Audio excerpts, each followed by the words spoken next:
English shorthand dictation 80 word per minute. Ready? Start. I should like now to make a few observations on the budget. This budget marks a turning point in the history of our country. It is no use attempting, as some of my friends have done, either to deprecate the budget very strongly or to suggest that we are not witnessing a new revolution in our methods of fiscal training and technique. I want it to be quite clearly pointed out to my friends that we are now facing the lean years of Indian finance. Hitherto, we had revenue surpluses which were a form of public saving and which were meant to be utilized for capital development. Hereafter, this form of revenue surpluses would not be available. We have therefore to find out ways and means of implementing our great program of national reconstruction at minimum cost. My point is that the deficit on revenue account would be of the order of about rupees 19 to 20 crores. Here, let me point out that I do not agree with those of my friends in the finance department who have attempted to suggest that rupees 9 or 18 crores which are obtained from Pakistan should be put to the revenue side of the budget. They are to be put on the capital side, but that does not seriously alter the trend of my argument. What I am suggesting is that we would have to be prepared for a deficit of a much higher order even on the revenue side. That itself should make us realize that there are very many problems which we have to face and that we have to undertake ways and means of increasing the resources of our country so that it might be possible for us to have a greater amount of surpluses or a greater amount of public saving for the purpose of financing capital development. The finance minister, in the course of his speech, Mr. Deputy Minister pointed out that the deficits during the past 2 years were of the order of rupees 83 crores. I venture humbly to disagree with him because I feel that when we are talking of deficits, we must take into account the overall deficit incurred by the central government and that would be of the order of rupees 200 crores.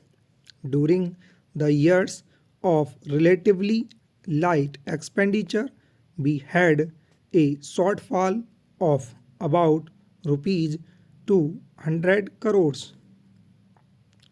Undoubtedly, now when we are going to have a very great amount of expenditure, we might have a greater amount of deficit, and we would have to find out ways and means of training to meet our capital expenditure.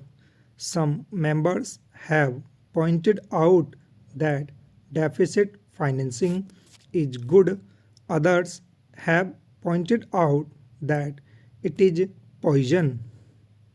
One honorable member who preceded me pointed out that it could be taken like a tonic. Now, I am not willing to enter into the merits of deficit financing or demerits of deficit financing in an academic spirit. The time has now come when we should face realities. I do suggest that we have to indulge in deficit financing because without indulging in deficit financing, it would not be possible for us to indulge in capital expenditure on such a large scale. But when we are talking of the scope of deficit financing, I would like to place before the House and the Finance Minister the two great limitations which face us.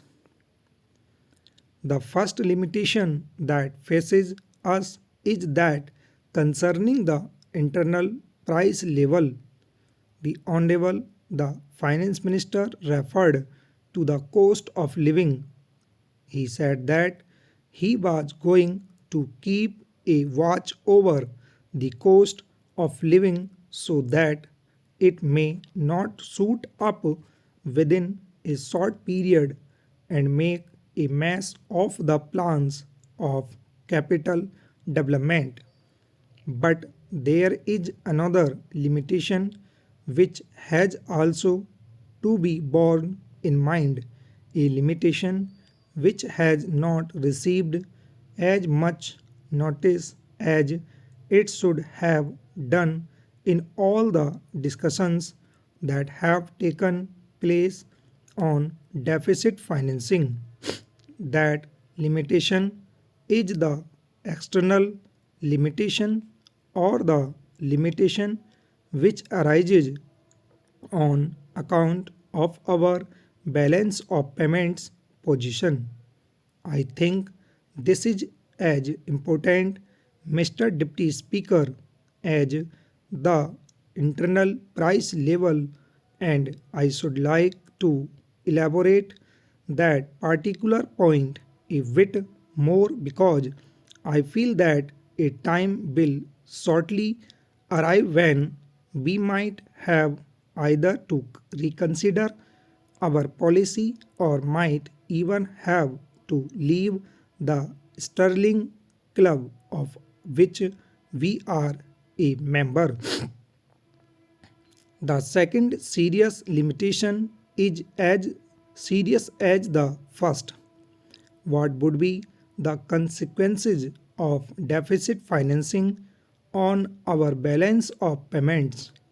The finance minister, in his budget speech, points out that so far as the balance of payments position is concerned, they have now, whether it is by accident or design, a favorable balance and they have contributed about rupees 63 crores to the dollar pool during the past 6 months. But the moment we indulge in deficit financing, we have to be prepared for worsening of our balance of payments. Full stop.